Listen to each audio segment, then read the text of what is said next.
Hello friends, welcome to the one liner with MCQs day series day number 7. So this is our crash course day number 7 and we will cover AVM first of all. So let's continue our discussion from the point where we left in the last lecture. The first point is regarding the locus of control. दोस्तों locus of control क्या होता है, इसमें सबसे पहला आता है internal locus of control. तो ये क्या होता है, इंटरनल लोकस ऑफ कंट्रोल क्या होता है, जब कुछ लोग बिलीव करते हैं कि वो अपने डेस्टिनी को कंट्रोल कर सकते हैं और उनका एक्शन का कॉन्सिक्वेंस होगा, तो इसे हम लोग इंटरनल लोकस ऑफ कंट्रोल कहते हैं। एक्सटर्नल लोकस ऑफ कंट्रोल क्या होता है कि जब कुछ लोग बिलीव करते हैं कि उनका लाइफ जो है एक्सटर्नल फोर्सेस से कंट्रोल होता है, जैसे कि लक से या फेट से, इसे हम लोग एक्सटर्नल लोकस ऑफ कंट्रोल करते हैं। जैसे मान लीजिए कि कोई आदमी इंटरनल लोकस ऑफ कंट्रोल है, वो ये बिलीव करेगा कि उसको प्रमोशन मिला क्योंकि उसने हार्ड काम किया, उसने वर्क हार्ड किया और वो कॉम्पिटेंट था। लेकिन जो आदमी एक्सटर्नल लोकस ऑफ कंट्रोल होगा वो बिलीव करेगा कि वो उसको प्रमोशन इसलिए मिला क्योंकि वो लकी था और वो जानता था सही आदमी को। दोस्तों बात करें हम लोग मिस मैचिएवेलिज्म, बेसिकली क्या होता है, ये पर्सनैलिटी ट्रेट है जो कि करेक्टराइज होता है willingness to use deceit and manipulation to achieve goal. तो जैसे ये जो पॉलिटिशियन है वो लाइज, वो झूठ बोलते हैं, प्रोपेगेंडा डालते हैं ताकि इलेक्शन को जीत सकें, राइट। तो यदि मान लीजिए कोई ऐसा बिजनेसमैन रहेगा, वो कस्टमर को चीट करेगा या एम्प्लॉय चीट करेगा ताकि पैसा कमा सके। फिर है पर्सनैलिटी। पर्सनैलिटी क्या होता है दोस्तों कि एक पर्सन की इंड्यूरिंग कैरेक्टरिस्टिक्स का सम होता है, उसके बिहेवियर का, पर्सन का जो कितना सहने की क्षमता है, कि क्या उसका बिहेवियर है, इन दोनों का सम होता है personality.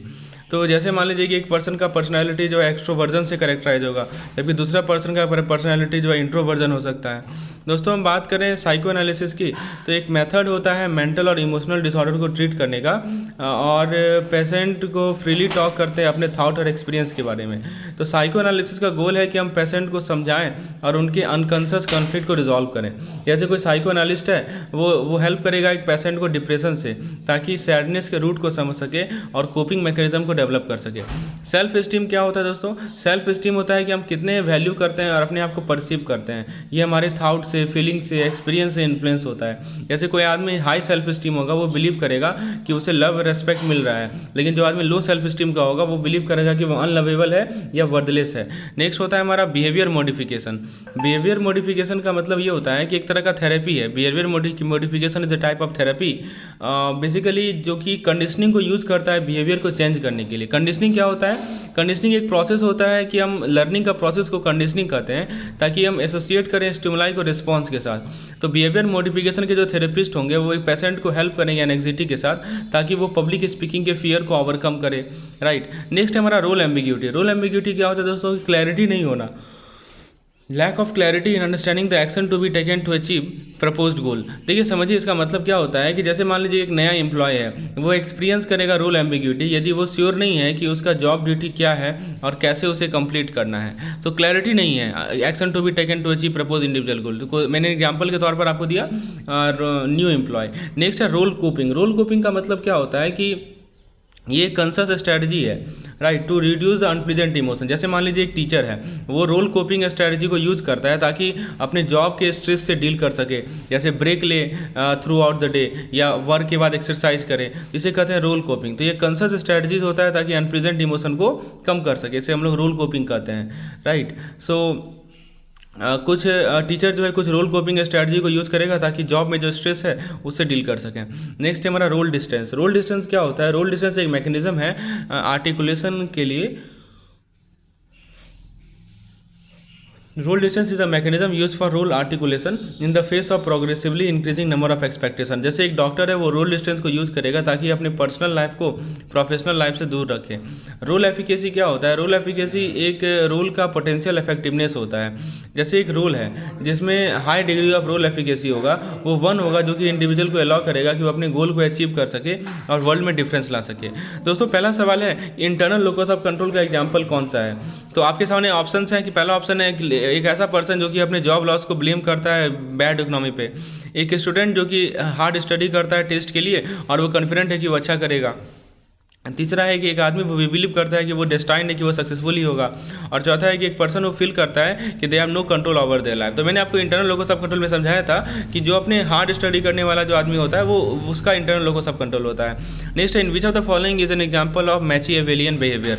Option A, a person who lies on their resume to get a job, a person who help their friend and colleague without expecting anything in return, a person who is honest and ethical in dealing with other, a person who is shy and withdrawn. दोस्तों option A सही जवाब है कि जो अपने resume पे लाई करे ताकि जॉब मिल जाए, ये इसी को हम लोग मैचिएवेलियन बिहेवियर कहते हैं। नेक्स्ट क्वेश्चन, इनमें से कौन सा पर्सनालिटी का ट्रेट नहीं है? इंटेलिजेंस, एक्सट्रोवर्जन, कंसाइडनेस और फिजिकल अपीयरेंस।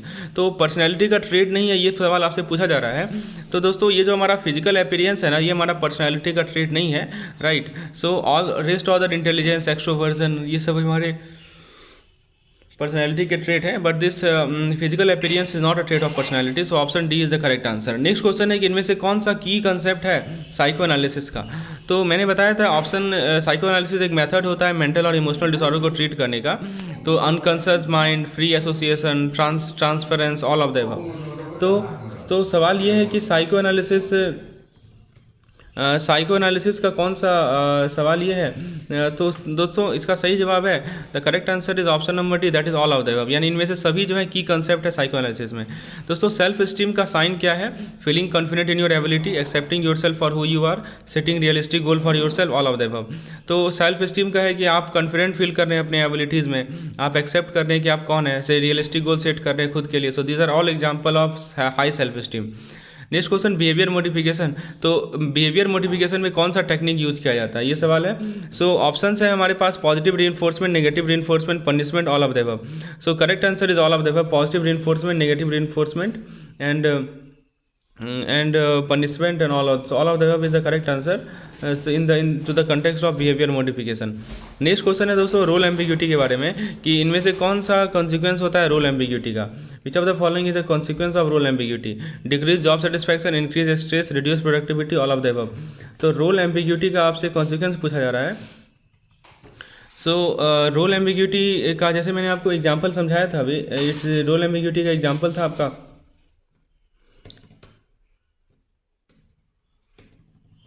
कि लैक ऑफ क्लैरिटी होना, आपने क्या एक्शन लेना है। तो जॉब सेटिस्फैक्शन डिक्रीज होना, स्ट्रेस बढ़ना, प्रोडक्टिविटी बढ़ना, यानी ये सभी हैं दोस्तों, ये कॉन्सिक्वेंस होगा। यदि आप क्लैरिटी ही नहीं रहेगा कि हमें क्या काम करना है, तो ऑब्वियसली आपका जॉब सेटिस्फैक्शन कम होगा, स्ट्रेस बढ़ेगा, प्रोडक्टिविटी कम होगा। रोल कोपिंग के बारे में मैंने आपको बताया था कि आप अनप्लेजेंट इमोशन को रिड्यूस करने के लिए जो स्ट्रेटजी यूज़ करते हैं उसे रोल कोपिंग कहते हैं। तो आपसे सवाल पूछा जा रहा है कि इनमें से कौन सा रोल कोपिंग का एग्जाम्पल है? A teacher who use humour to deal with difficult student, a manager who take break to avoid burnout. ये करेक्ट आंसर है, ऑप्शन बी करेक्ट है। एक मैनेजर जो कि, और ऑब्वियसली टीचर जो कि ह्यूमर को यूज़ करेगा ताकि डिफिकल्ट स्टूडेंट से डील कर सके, ये भी है। A nurse who talk to therapist about the stress of their job, तो ये भी हमारा रोल कोपिंग का एग्जाम्पल है। तो करेक्ट आंसर है ऑल ऑफ द अबव, यानी इनमें से सभी जो है रोल कोपिंग के एग्जाम्पल हैं। रोल डिस्टेंस क्या होता है दोस्तों? तो रोल डिस्टेंस मैंने बताया आपको कि बेसिकली एक मैकेनिज्म होता है रोल आर्टिकुलेशन का in face of progressively increasing number of expectation. तो आपसे सवाल पूछा जा रहा है कि इनमें से कौन सा एग्जाम्पल है रोल डिस्टेंस का? जैसे एक पेरेंट है वो ब्रेक लेता है अपने चिल्ड्रन से ताकि रिलैक्स हो सके और रिचार्ज कर सके। नेक्स्ट है teacher who maintain a professional relationship with their student, a manager who delegates task to their employee, all of the above. तो रोल डिस्टेंस का मतलब बताया था कि अपने पर्सनल लाइफ को प्रोफेशनल लाइफ से सेपरेट रखना, राइट। तो इनमें से सभी में आप देख सकते हैं कि in all these cases you can see that personal life is kept separated from the professional life. Next है हमारा रोल एफिकेसी। रोल एफिकेसी क्या होता है? तो रोल एफिकेसी जिसमें एक रोल जिसमें हाई डिग्री ऑफ एफिकेसी रहेगा, वो अलाउ करेगा इंडिविजुअल को कि वो अपने गोल को अचीव कर सके और वर्ल्ड में डिफरेंस ला सके। तो सवाल ये है कि इनमें से कौन सा फैक्टर है जो कि रोल एफिकेसी को इन्फ्लुएंस करेगा?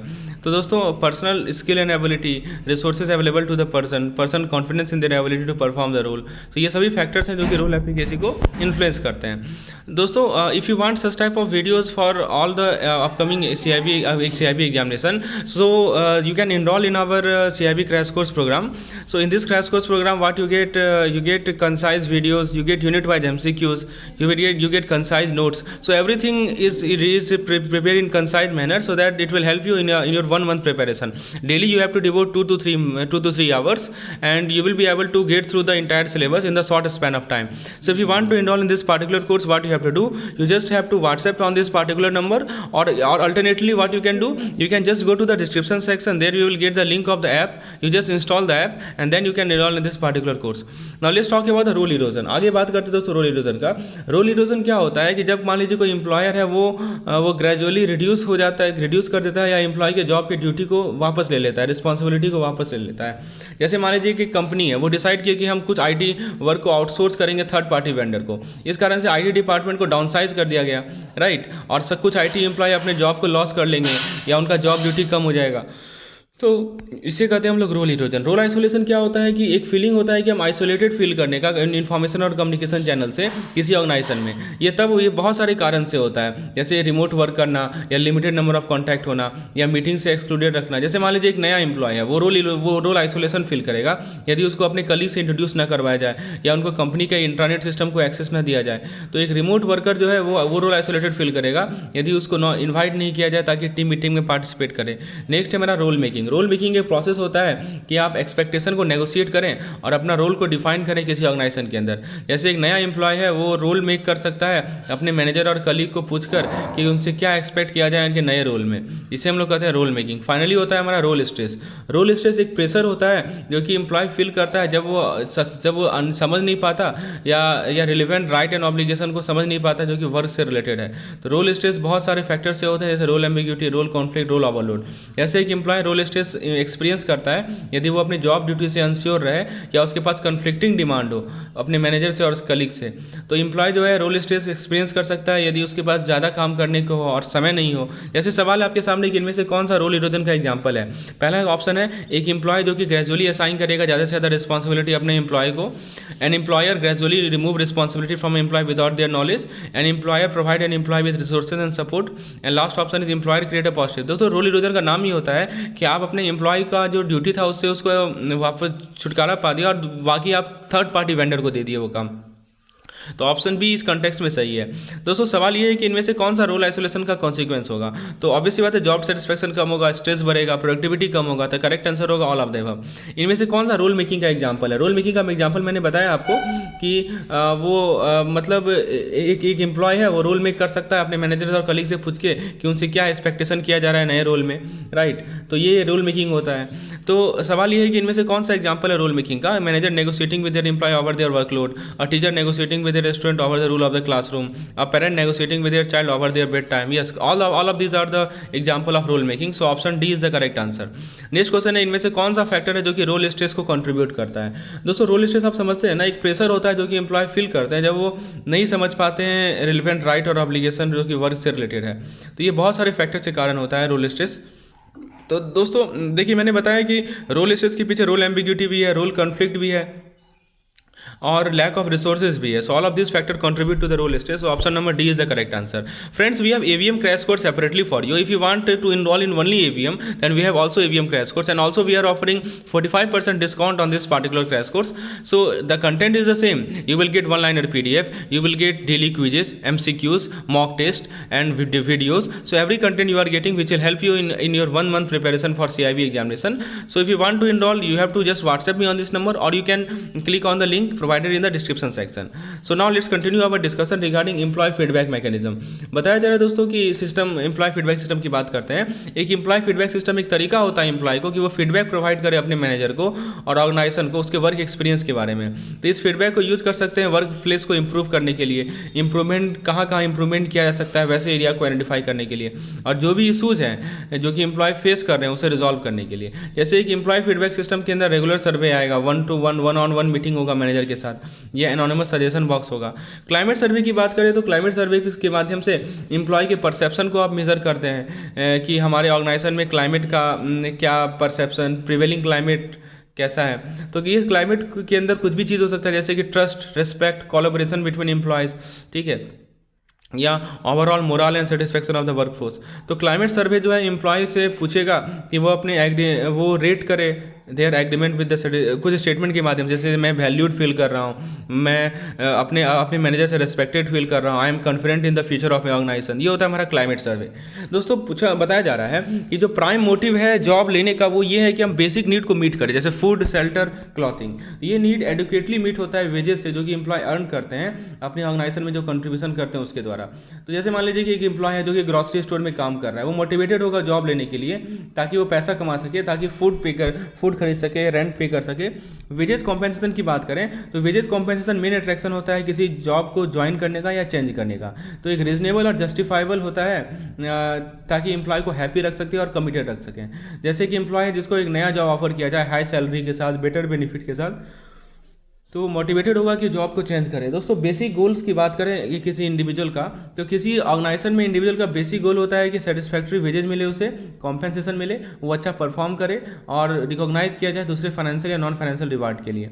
जैसे कोई इंप्लॉय है वो कंसिस्टेंटली अपने परफॉर्मेंस गोल को मीट कर रहा है या उसको एक्सीड कर रहा है, वो मोटिवेटेड होगा कि हार्ड काम करेंगे ताकि प्रमोशन या बोनस को अर्न कर सके। नेक्स्ट हमारा सैलरी एंड वेज स्ट्रक्चर। दोस्तों क्या होता है ये, तो सैलरी और वेज स्ट्रक्चर एक बहुत जरूरी पार्ट है ऑर्गेनाइजेशन के पर्सनल पॉलिसी का। ये डिफाइन करता है पे के अलग अलग लेवल को, अलग अलग जॉब के लिए, अलग अलग पोजीशन के लिए। तो सैलरी और वेज स्ट्रक्चर फेयर हो, इक्विटेबल हो, और दोस्तों ये प्रत्येक जॉब के मार्केट वैल्यू पे बेस्ड हो। जैसे कि कंपनी का जो सैलरी और वेज स्ट्रक्चर है उसके अंदर अलग अलग पे स्केल होगा अलग अलग डिपार्टमेंट के लिए, जैसे कि सेल्स, मार्केटिंग और इंजीनियरिंग के लिए। और ये जो पे स्केल है वो भी बेस्ड होगा एम्प्लॉय के एक्सपीरियंस पे और लेवल ऑफ रिस्पॉन्सिबिलिटी पे। टोटल रिवार्ड की यदि हम बात करें, टोटल रिवार्ड क्या होता है कि मॉनेटरी और नॉन मॉनेटरी इन्वेस्टमेंट का कॉम्बिनेशन है जो कि वर्कफोर्स में किया जाता है ताकि अट्रैक्ट कर सके, रिटेन कर सके, एम्प्लॉय को इंगेज कर सके। जैसे कंपनी का टोटल रिवार्ड पैकेज में competitive salary, comprehensive health insurance coverage, retirement saving plan, tuition assistant, ये सभी होना चाहिए वैसे एम्प्लॉय के लिए जो कि फर्दर एजुकेशन को परस्यू करना चाहते हैं। दोस्तों 3 कैटेगरी होते हैं रिवार्ड के जो कि डिसीजन को इन्फ्लुएंस करते हैं ज्वाइन करने का, परफॉर्म करने का, ऑर्गेनाइजेशन के साथ स्टे करने का। वो कौन कौन से 3 कैटेगरीज हैं? पहला है पे, दूसरा है बेनिफिट्स और तीसरा है हमारा इंटेंजिबल रिवार्ड। दोस्तों ये जो 3 कैटेगरी रिवार्ड है ना, तो वो बेसिकली इन्फ्लुएंस करते हैं डिसीजन टू ज्वाइन। जैसे कि आप देख सकते हैं दोस्तों, सबसे पहला आता है पे के अंदर बेस सैलरी, बोनसेस, कमीशन, ये सभी आते हैं। बेनिफिट्स के अंदर health insurance, dental insurance, vision insurance, life insurance etcetera. Intangible rewards के अंदर दोस्तों जैसे recognition, appreciation, opportunity for career growth and development, ये सभी हमारे इंटेंजिबल रिवार्ड्स होते हैं। तो टोटल रिवार्ड्स के अंदर 3 पार्ट होता है, एक होता है foundation reward, performance based reward और कैरियर और इन्वायरमेंटल रिवार्ड। दोस्तों आगे का जो कंटेंट है that will be provided to the paid member only. So if you want to get access to all the content which I am providing through this video, you just enroll in our ABM crash course or you can enroll in our CIB crash course as per your requirement. Thank you.